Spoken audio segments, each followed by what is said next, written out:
Thank you. Run the roll, please. Hill, Yes. Hermson, Yes. Vaughn, Yes. Davis. Yes. Holland. Yes. Need a motion to approve the agenda. So moved? Second. Motion by Davis, second by Holland. All in favor? Aye. Opposed? Motion carries. Next item, public comment. First on the list is Deborah Hanna.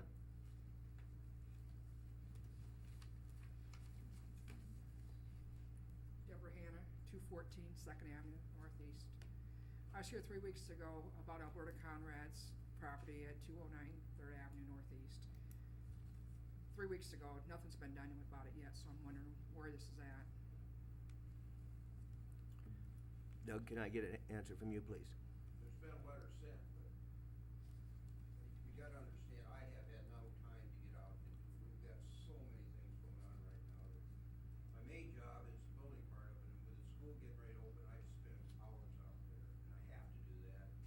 Then I'll get back on the nuisance stuff, but I just haven't had time to do it. But she did get a letter, was sent to her. So And how that- long does it take to get stuff done with it? Was that, is that letter, what time of a time period does that letter provide for her I to? think I sent it a day or two after last time she was here. But it gives like about 2 weeks 14 days, isn't it? typically for them to start doing something. I'm just trying to get an idea. It gives them 7 days to start doing it, but if I don't get back through to check it, we don't, then I tell Bob to go ahead and do it, so. But I'm sorry, but I've got too many things on my plate right now to worry about that, Is that just a mowing the grass issue, or I mean, or is there? It's the backyard, it's 4 foot tall, trees knocked down, hasn't been touched for years. But it's not like there's junk vehicles and other debris laying back there. It's all like vegetation type stuff that needs to be cut down, Trees right? that were down in storms and Okay. Okay. weeds and grass. Okay. So it's not a priority in Independence for places to look decent evidently. No, it's a priority. It's And just, this isn't the only one. I mean, what does get done about any of the junk places in town? And who takes care of it? Really, I don't think we should have to come and complain about neighbors when there's people on payroll getting paid to probably do this stuff and see that things get done. Is that true or not true? Is that the only way a place gets done is for somebody to complain about it? that's usually how we hear about it. Yes. Yeah. Nobody that gets on payroll can drive past and say, this place is a mess, it needs to be cleaned up, whether it's junk vehicles or what. Sometimes we find that way, but usually it's from an adjacent property owner that calls to complain, that brings it to our attention. I know there's probably been about 24 notices that we've sent out this year on various properties for cleanup. And it takes due process for people you have to give them time to clean this stuff up. And I know we've taken the first step towards that property. I know apparently it's not resolved yet, but it is something that's on our radar and it is something we are working on. So the way it sounds, it'd be lucky if it gets cleaned up once a year and then that's it, and then next year you start over again. Well, and we've actually had that conversation because we have properties that that seem to be a perpetual nuisance. And typically we'll send out a new, if it's with weeds or grass, we send out one a year saying this is your one and only notice. After this, we're just gonna come and cut it and bill it to you.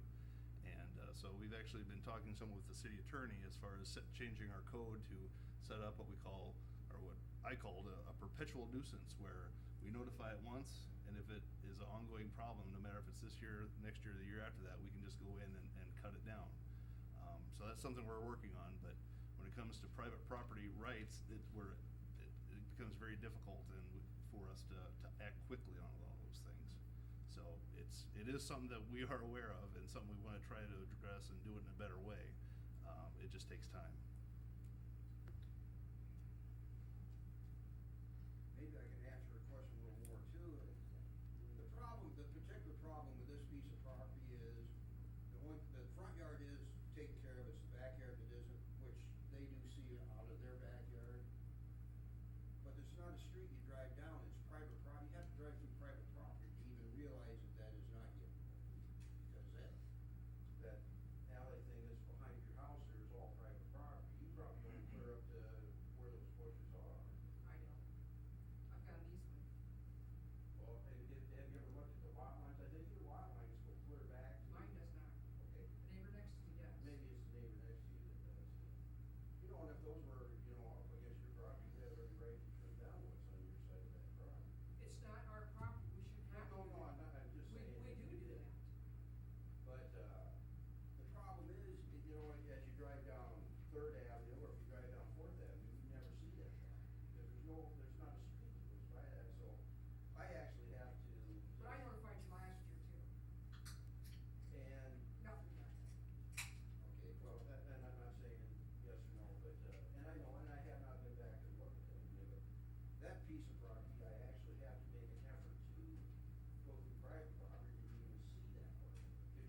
if we And get that part I can more. understand, and I've called, but there's a lot of places in town that, Well, we're starting to mow, possibly mowing some of those, so.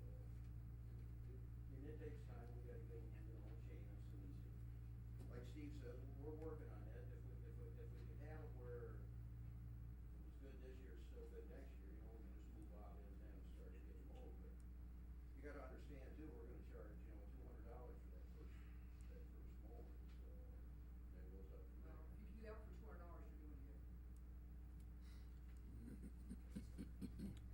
Okay, thank you. Gary and Cindy Coors.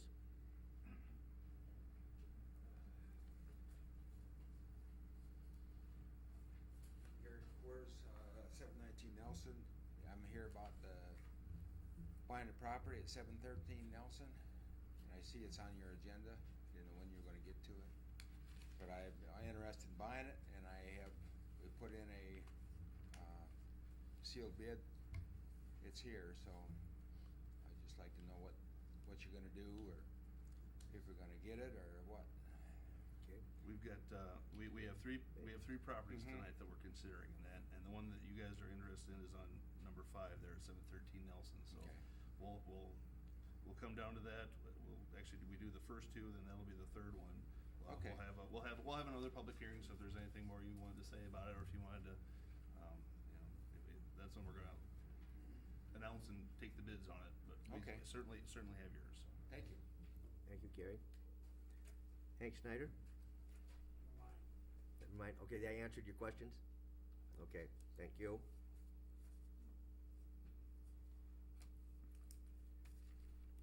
Okay, let's go on to the next item on the agenda. Accept and approve the consent agenda that approves the following. 1, the minutes of the July 22, 2013 regular meeting. 2, the minutes of the July 29, 2013 special meeting. 3, the Independence Volunteer Fire Department financial statements for the month of July. 4, financial statements for the month of July. I'll make the motion. A motion by Hill, Second. second by Davis, all in favor? Aye. Opposed? Motion carries. Approval of the bills. So moved. Have a motion by Holland, Second. second by Hill, all in favor?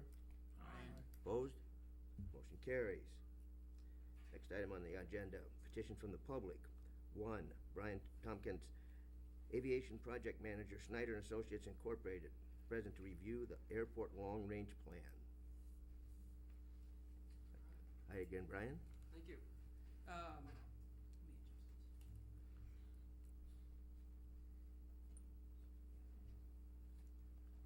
John, could you, that first one? That should be fine. The way we're set up, the public will have a hard time seeing it, but I will email this presentation to local paper, and we'll include that so people can look at the slides. Again, my name is Brian Tompkins, I'm an airport project manager for Snyder and Associates.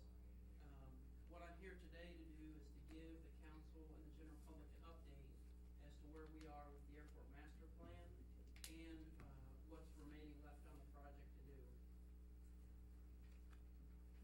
What this project is, it's basically a planning study. It's a report that outlines what the city's vision is for the airport over the next 10 to 20 years to help guide that development. It basically looks at the trends of the population and the local economic conditions to project out how busy the airport's gonna be 10, 20 years down the road, at least what we think it's gonna be. No one really knows. But essentially what we're trying to do in the end is to create a capital improvements program for the airport. I know back in 07, 08, runway got rebuilt, the taxiways, the apron. The airport's in really great shape, and it really is an asset for the community. A lot of communities like Independence and even larger don't have as nice of an airport as we do here. So we'll develop some other projects for the future. So what this project will be is a report that'll have several chapters and also a set of drawings that shows, for example, where a future hangar might go, or where if a prospective business wants to come in and build near the airport, where could they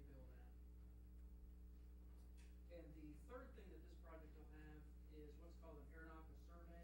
Basically, aircraft will fly over the airport and take photographs, and we'll develop some three-dimensional airspace that looks at, make sure where the, and if there's any obstructions, what about land use off each end of the runway to make sure that the airport is protected and development doesn't encroach and there's no incompatible issues with land around the airport. And if anyone has any questions as I go through, feel free to just ask and try and keep the hearing informal. So what have we done to date? We actually started the planning back in February. We've done what's called an inventory, taking a look at what's there at the airport now, what condition are things in, and also done a projection of how many aircraft are going to be based there in the future, and how busy is the airport going to be. We've had what's called a PAC meeting, which is the Planning Advisory Committee. It's made up of city council and other stakeholders, and they've helped guide the development of the master plan from the start to where we are now. The FAA has reviewed what projections we think the airport's going to grow